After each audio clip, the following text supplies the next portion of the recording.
est venu comme un messie. Comme ça, on oublie très vite hein, le départ de cette fille. Oui, ça nous fait un peu mal. Ça nous évite de tomber en syncope. Oui, c'est vrai.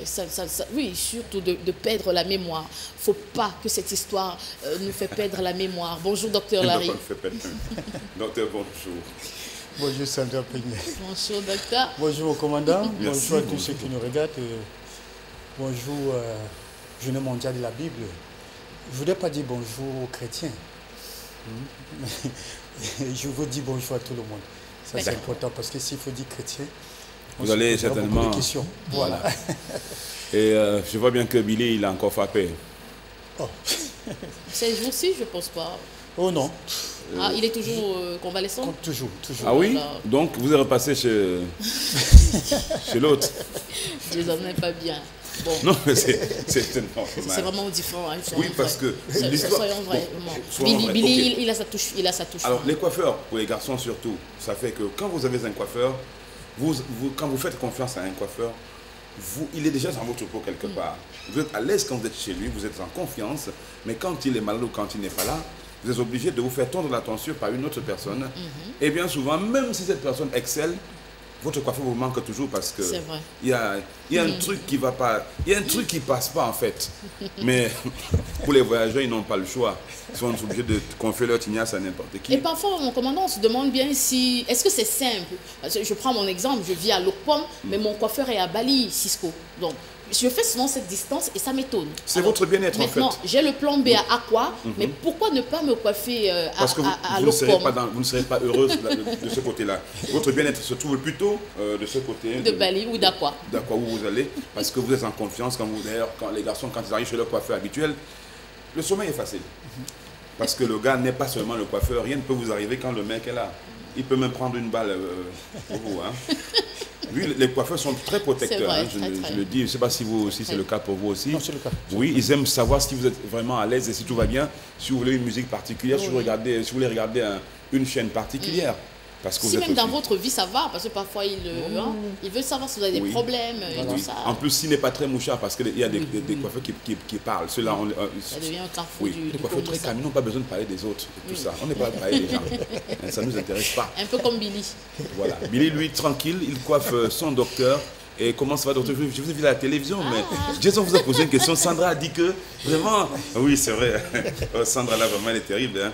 Non, Jason, vraiment, franchement, vraiment, tous ces commentaires-là.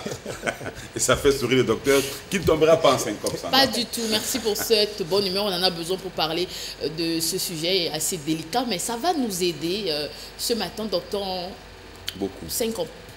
Oui, syncope. Tout simplement, c'est ce qu'on appellera encore perte de connaissance.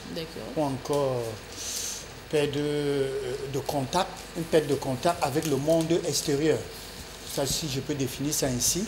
Alors, il faut dire qu'elle est complète. Et c'est pour quelques minutes. Parce que plus ça dure, plus on parle de coma. Combien de minutes par là? Parce qu'on peut aller à 30 minutes. Hein. Oui, oui. C'est-à-dire que c'est un évanouissement? Perte de connaissance, bien sûr. Totalement. L'évanouissement fait partie de ce qu'on appelle une perte de connaissance. Mais ça, il faut le noter déjà. Maintenant, si ça perdure, on parle de coma. Parce qu'il ne faut pas confondre perte de connaissance et coma. Quand quelqu'un tombe là, vous dites que non, c'est le coma, il est en train. Non. Il y a le temps, il y a un facteur temps. Ça, c'est important. Voilà. D'accord. Et comment cela se manifeste, docteur Larry, après la définition? Voilà, il faut dire que chez certaines personnes sont, c'est-à-dire il n'y a pas de signe avant-coureur, que vous soyez en train de marcher là, ou bien sur une moto, sur votre moto, et subitement vous êtes au sol. Par contre, chez certains, il y a des signes avant-coureurs, c'est-à-dire une hypersudation, il transpire là, bourdonnement dans les oreilles, alors vertige, palpitation, une oppression respiratoire, c'est-à-dire ils sentent un étouffement, voilà, fatigue, certains même avec des douleurs musculaires qui s'accompagnent, ils ne peuvent pas se tenir debout. Voilà, chez ces personnes-là. Alors, ils sont généralement, quand il y a ces signes avant-coureurs-là, on vous demande tout simplement soit de vous asseoir, soit de vous accrocher sur un poteau. Il faut trouver une astuce, soit sous votre véhicule, et vous respirez profondément. Donc ça, c'est important. Ça, pour ceux qui ont des signes avant-coureurs. Mais par contre, chez certains, 60% chez certaines personnes, ils se retrouvent directement au sol. Et c'est après qu'on dit, mais monsieur, vous étiez tombé et que voilà. puisqu'on dit une syncope, qu'est-ce qui peut justement provoquer la syncope? Dans quelles conditions on peut se retrouver à tomber en syncope? Voilà, il faut dire que la dernière fois, parce que l'expression de tomber en syncope, c'est clair que on dit vous êtes tombé en syncope, c'est-à-dire que totalement extinction du monde extérieur. Voilà. On appelle aussi tomber dans les paumes. Ça également, ça fait partie de la perte de connaissance. Alors, il faut dire, nous avons parlé des nerfs ici la dernière fois. Il s'agit bien évidemment d'une stimulation du nerf crânien qui va retentir au niveau du cœur, tout simplement. Et ça va créer une baisse de tension artérielle. Également avec la fréquence cardiaque, d'où on parle de perte de connaissance. Avec tout ce qui s'ensuit maintenant, il y aura beaucoup de facteurs, il y a beaucoup de choses qui justement vont engendrer ce problème, cette stimulation. Voilà. D'accord. Docteur, et si on parlait des facteurs de risque, est-ce qu'on devrait avoir peur? Voilà, on devrait. À la simple évocation des facteurs de risque. Voilà, je voulais commencer déjà par des fortes émotions là. Ça, c'est important, ça fait partie des facteurs de risque. L'hypoglycémie, la chute du taux de sucre, également, ça fait partie. Ça, c'est important. Il y a également un environnement chauffé, surchauffé. Oui. Voilà, avec d'eau chaleur. Et ça, je voudrais m'adresser. Ça fait monter. Voilà, soit les asthmatiques. Ça, c'est important. Pas. Qui ne supportent pas, voilà. Vous supportez la montée de chaleur, Sandra Peniel, beaucoup? Bon, c'est pas encore stade de l'asthme, mais c'est une dyspnée, donc j'aime beaucoup plus des endroits aérés. Et puis quand il fait chaud, ça va. Mais s'il fait, fait très chaud, vous sentir défaillir. Une oppression respiratoire. Voilà. C'est très dangereux. Voilà, c'est très dangereux. Alors ça, cette oppression-là justement peut vous plonger. Oui. Avec une baisse de tension, peut vous plonger dans ce qu'on appelle... Des gens sont sujets à ça, des gens qui régulièrement peuvent facilement partir en syncope? Bien sûr, ça peut s'en suivre. Quand je dis coma, et la mort s'ensuit après un coma. Après un coma, c'est la mort qui s'ensuit. Mais nous ne parlons pas de coma ce matin. D'accord. Nous parlons de perte de connaissance. Peut-être qu'il y aura une liaison. Oui, après syncope, coma. Voilà, après voilà, justement. Alors, parmi les facteurs de risque, il y a également ce qu'on appelle l'excès de calcium ou encore la baisse de calcium. L'hypercalcémie. L'hypercalcémie, comme vous le disiez, la tension doit être stable. Elle doit être stable, voilà. Si vous consommez trop de calcium, c'est un problème. S'il y a baisse de calcium, c'est un problème. Potassium également. L'excès, ça il faut le savoir. Il y a également les médicaments. L'intoxication médicamenteuse. Ça également, faites très attention avec des médicaments dont nous consommons à tort et à travers. Ça également. Il y a également la station debout prolongée. Vous allez voir des gens, un culte, qu'il arrive là et qui n'a pas de place pour s'asseoir. Mais lui, conscientement, il sait qu'il est un malade. Qu'est-ce qu'il faut faire? Chercher une chaise. Vous n'avez pas forcément d'être à l'intérieur de la salle pour recevoir la parole de Dieu. Ça, c'est important de le dire. Ça, je le dis parce que j'ai vécu des scènes comme ça. Alors ce monsieur, d'ailleurs, chez qui j'ai conseillé, j'ai dit non. Il s'agissait de trouver soit une chaise et le mettre à côté, que ce soit l'entrée. Pas forcément entrer à l'intérieur. À l'intérieur, vous n'avez plus de place. Qu'est-ce qu'il faut faire? Il y a la chaleur et tout. Et ça, ce monsieur a vécu cette scène dont je suis en train de parler. Il est tombé. Une perte de connaissance. Alors, pourtant, il aurait dû, même à travers son véhicule, puisque c'est garé à la porte de l'église, là, à l'entrée, là, à la cour, là, et suivre le milieu ou encore. C'était aussi facile que ça. Donc, il faut faire très attention, surtout quand vous connaissez vos antécédents. La station debout prolongée, c'est un facteur de risque. Station debout. Prolongée. Oui, prolongée voilà. debout. Des cultes, il y a des cultes qui peuvent aller, les scènes peuvent aller à 3h, 4h, 5h. Comment est-ce que vous pourrez supporter être debout? Ça, c'est encore quelque chose qui est même supportable par pas mal. Voilà. Donc, je voulais revenir sur quelque chose d'assez important, puisque nous parlons de syncope. J'avais noté quelque chose ici concernant justement la syncope que l'on vit dans les congrégations religieuses avec le pasteur qui va... Les trans aussi, oui. Le phénomène de trans aussi. C'est de la syncope parce que finalement, je ne sais pas comment on peut appeler ça. Est-ce que vous mettez ça dans le compte de la syncope ou bien vous prenez ça comme un truc très théâtral? Non, théâtral pas. L'onction? Ça va dépendre. Je voudrais vous dire, je ne parlerai même pas de l'onction. Oui, l'onction, oui, mais je veux parler surtout de délivrance. C'est possible. Que ce soit même dans la Bible. Pour ceux qui lisent il y a eu de la syncope dans la Bible. Hein? Bien sûr, pour ceux qui lisent la Bible, il y a des gens qui ont été délivrés et qui sont tombés. Qui sont partis en syncope et qui sont revenus différents. Qui sont revenus différents. Alors, le prendre sous le coup de théâtre, non, je ne pense pas. Certainement, il y a des gens qui en font. Ça, il y a des gens qui en font parce que, pour la petite histoire, ça, je voulais vous dire, ça, c'est du côté du Congo, une communauté camerounaise qui m'invite dans une église, et que quand le pasteur arrive sur moi, il prêche, et que je reste debout, et que la sœur vient par après me dire, ben Larry, pourquoi tu as durci ton cœur? J'ai dit, mais tiens, attention, de quoi tu sais, qu'est-ce que tu en sais? Pourquoi tu penses qu'il fallait forcément que je tombe pour les autres, comme les autres, pour que tu comprennes que j'ai reçu l'onction, que j'ai reçu la délivrance? Mais attention. Donc, vous voyez, vous comprenez un peu. C'est là où je viens avec théâtre. Alors, moi, j'ai dit à cette sœur-là, détrompe-toi, ici. Voilà comment tu expliques la chose. Moi, par contre, non, j'ai reçu mon onction ce jour. Cette parole m'a touché. Mais hors de moi de penser que je devais tomber pour que tu sois ravi ou bien tu sois fier que non, tu as invité un frère, aujourd'hui il a reçu sa délivrance. Mais cet homme de Dieu, ce prêtre et ce pasteur, il voulait quand même que vous tombiez. Non, pas ce pasteur, j'ai parlé de la sœur. Excusez-moi, la sœur. Voilà, enfin, l'homme de Dieu.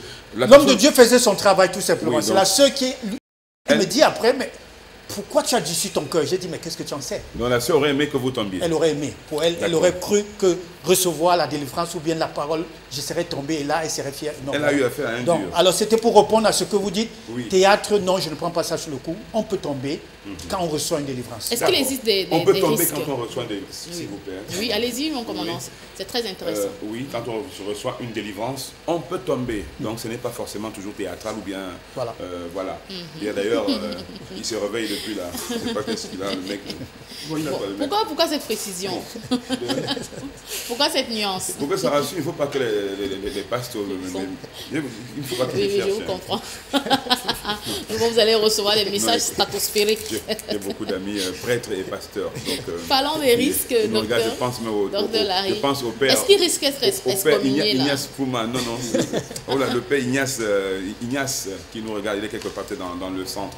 Dites-moi, docteur, et Sandra va poser sa question, c'est sûr, mais j'aimerais un petit peu pour revenir sur les syncopes qui peuvent être provoqués par l'aspiration de produits peut-être, je sais pas, un gaz lacrymogène par exemple. Bien sûr. Vous pouvez partir en syncope après avoir aspiré un gaz lacrymogène ou bien un insecticide. Bien sûr, tout à fait. D'avoir de l'alcool aussi. Tout à fait. Le manque d'eau également. L'alcool également, merci. L'utilisme également peut vous plonger dans une perte de connaissance.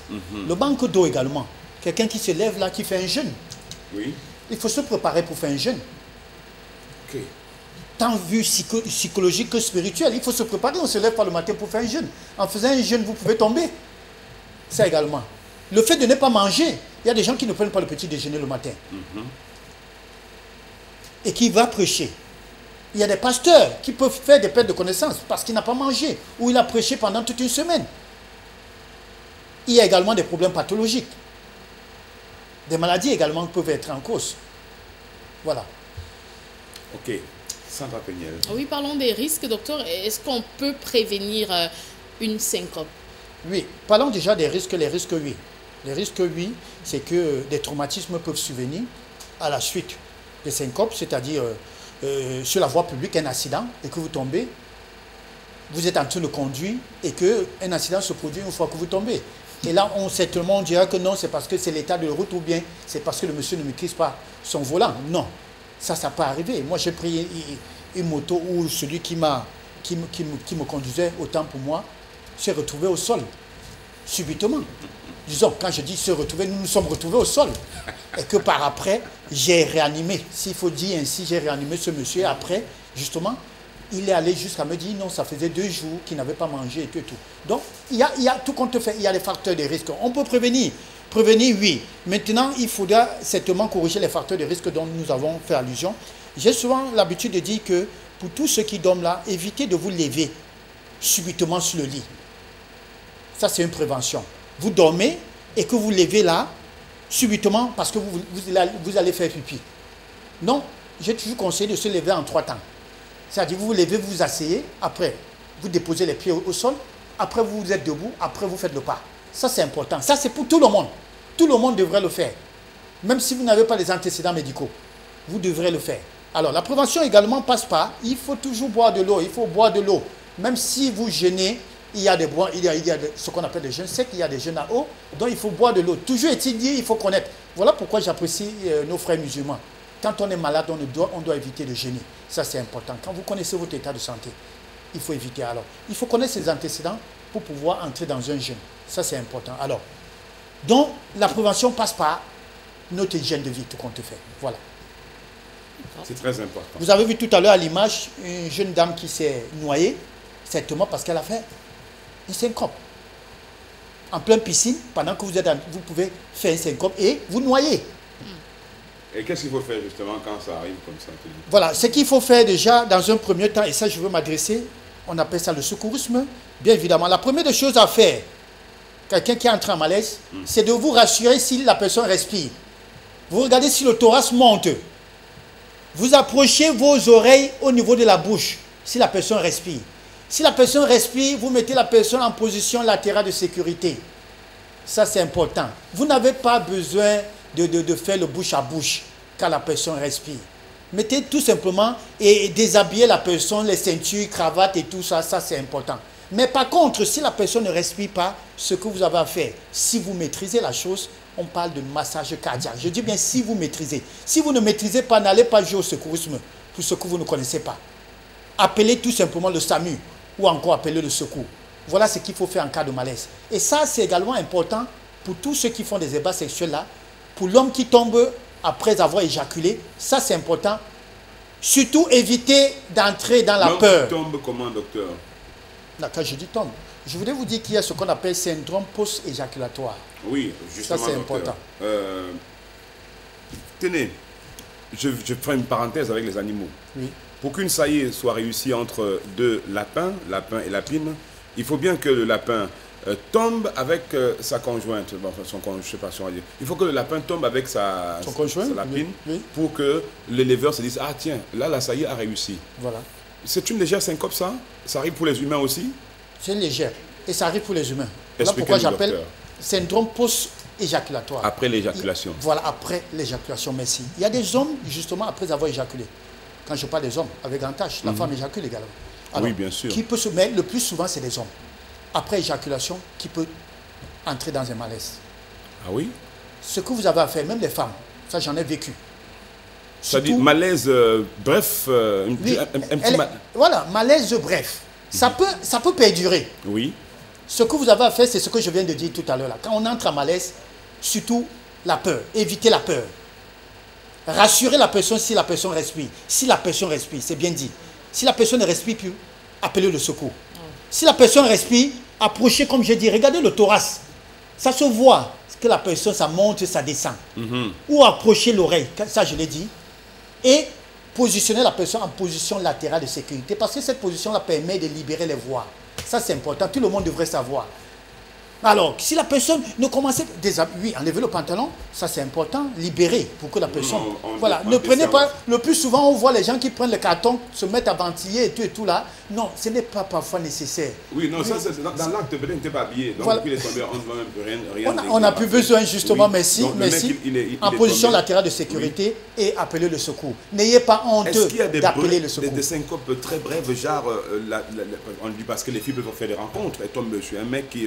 donc après l'éjaculation tombe, mais qui peut se relever. Est-ce qu'il y a des syncopes des petites syncopes un peu pas très visibles, genre c'est quelques secondes? Oui, justement. Je veux dire des syncopes ça je comprends. Fugaces, voilà. Ça se comprend. Oui. Alors la personne justement, il y a des signes qui accompagnent.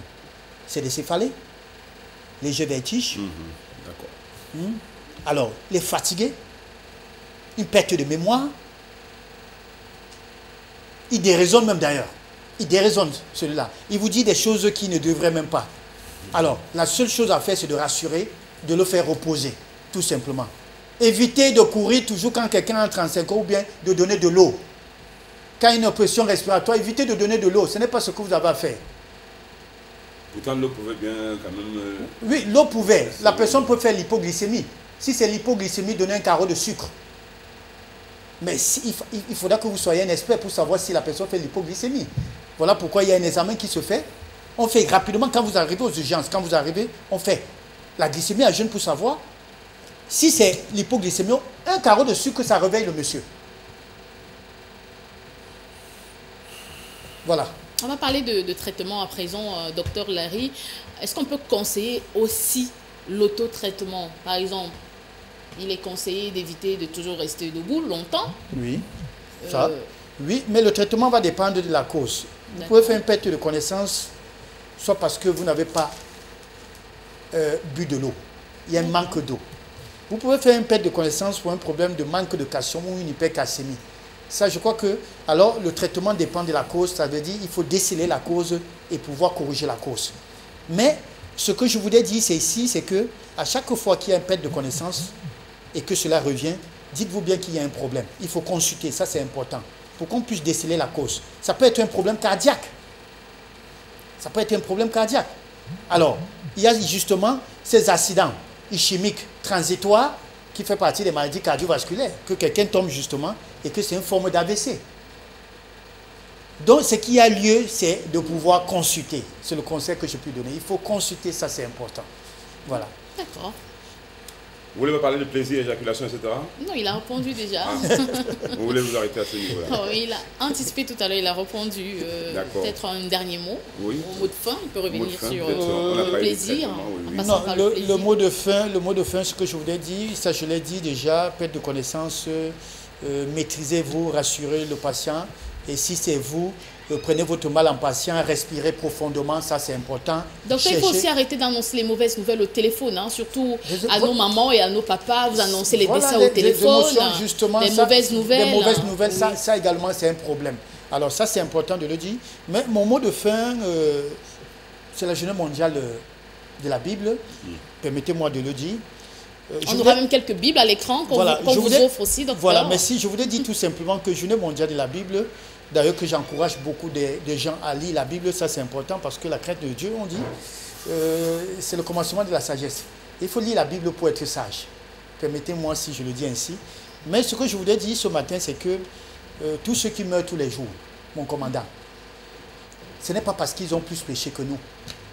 Il peut s'avérer que moi qui vous parle là, j'ai péché que celui qui est mort ce matin. Alors je voudrais interpeller les gens ce matin à dire tout simplement en un seul mot, tout le monde devrait réfléchir. Et tout le monde devrait éviter de juger. Je crois que la Bible, Journée mondiale de la Bible, ça nous interpelle tous de comprendre qu'il existe un créateur. Et le salut est individuel, tout compte fait. Donc voilà le mot que je puisse dire ce matin. Et je voudrais dire en tant que personnel de santé, bien évidemment, seul Dieu guérit. Je le dis encore, les médecins soignent, mais Dieu guérit. Il faudra donc comprendre que le Seigneur est le seul qui accorde la grâce quand il veut, comment il veut et quand il veut. Donc nous avons, nous ne sommes que des serviteurs, bien évidemment. Alors, on peut justement être guéri d'une pathologie parce que Dieu l'a voulu, pas parce que le médecin a fait son travail. Dans le mot que je peux dire, c'est que croyez en Dieu, bien évidemment, et servez le Dieu à travers les humains. Voilà pourquoi il a dit, j'étais très fier de vous entendre ce matin quand vous l'avez dit, il faut aimer son prochain. Aimer Dieu, aimer son prochain, ça veut tout dire. Le Seigneur nous a donné son Fils, et on dit qui, justement, si vous aimez le Seigneur, vous aimez votre prochain. Et ça, c'est important. Et ça englobe tout la connaissance, ça englobe la Bible en général. Voilà. Vous avez tout dit, docteur, pour aujourd'hui. Merci encore. Il s'en va, le docteur Larry, mais il va revenir nous voir, ça c'est sûr.